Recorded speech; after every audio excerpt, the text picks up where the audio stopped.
The reality is you've been hanging out in the fields because you think you're still not worthy. You think you don't carry an authority. You think that you're not a son or a daughter. You're some sort of hired worker. You're not quite up to the grade. But God says to you today, you are my son, you are my daughter. I clothe you. I will equip you. I will put a ring on your finger so you can walk with authority to what God has called you towards. Whether you're in politics or education, arts, media, business, in the family, whatever it is he's called you to, he wants you to walk with a sense of identity as his son or daughter.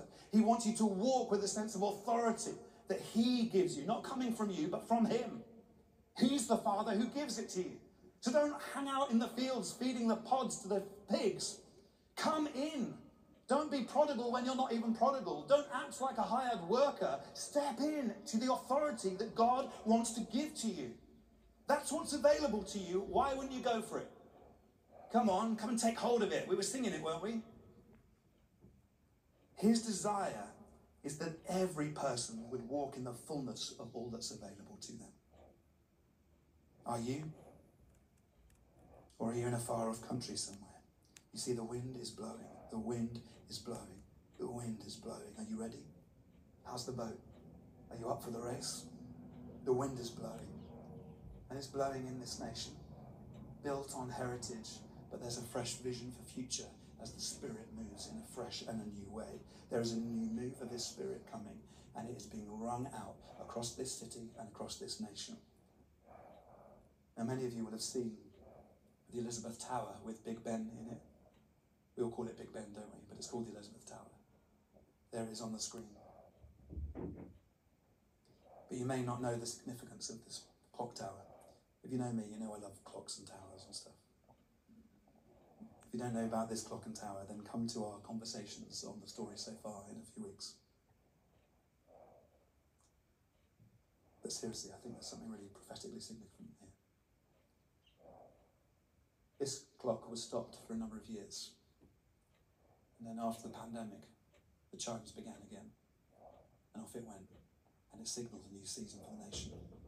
And we've seen the wind of the Spirit beginning to move. Since we recognised our pandemic bankruptcy, how low we had gone, how in the pigsty we were. And it chimes out every hour.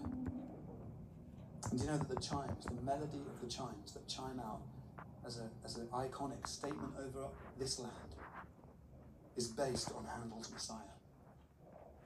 And there's a bit in Handel's Messiah called I Know That My Redeemer Lives. And that's the melody that is behind the chimes of Big Ben. So hour after hour, Big Ben is ringing out over this city. I know that Jesus lives. I know that Jesus lives. And he's been ringing out decades, centuries. I know that the Redeemer lives. I know that the Redeemer lives. I know the Redeemer lives. It's almost like this cry to a nation who had forgotten that story and now are beginning to wake up and come to their senses. I know that my Redeemer lives. It's like a declaration right at the heartbeat of this nation. I know that my Redeemer lives. But there's even more to that. There's a plaque up inside the Elizabeth Tower that describes that story and how it's connected to Handel's Messiah. But on that plaque, it also includes the lyrics that were written for the chiming of those bells. There are lyrics to Big Ben. Who knew? Who knew? There are lyrics that ring out every hour on the hour. And here are the lyrics. All through this hour, Lord, be my guide, that by thy power no foot shall slide. And some of you have been to sing it.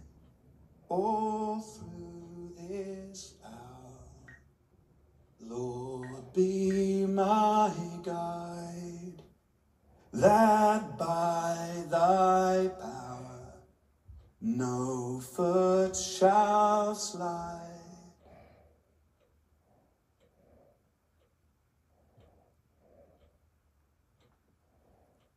It's the prayer of our nation. It's the prayer of men and women who have gone before us, who have made a way for the gospel to be known and the good news of a loving Father to be proclaimed. And it rings out every hour. In this hour, God, let no foot slide, let no foot slide, let no foot slide. But our prodigal nation has slipped. We have slipped, but it is not the end. You see, the good news is that God is saying, come back. You might be a prodigal nation, but however low you went, you can come back. However low you feel you have gone, you can come back. However low the people around you have gone, they can come back. It's a declaration to a prodigal nation. Come back!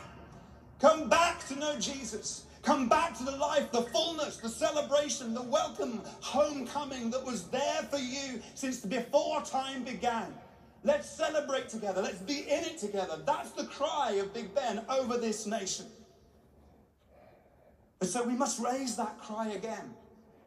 We must look to that cry again. We must be on our knees in prayer for that cry again. We must speak out. We must be bold. We must step in. We must get the boats ready because the wind is blowing.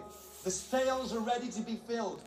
And what we're seeing as beginnings is only going to increase. So learn to sail quickly because we've got to be on the seas of the rising tide of his presence that are happening right amongst us as we speak.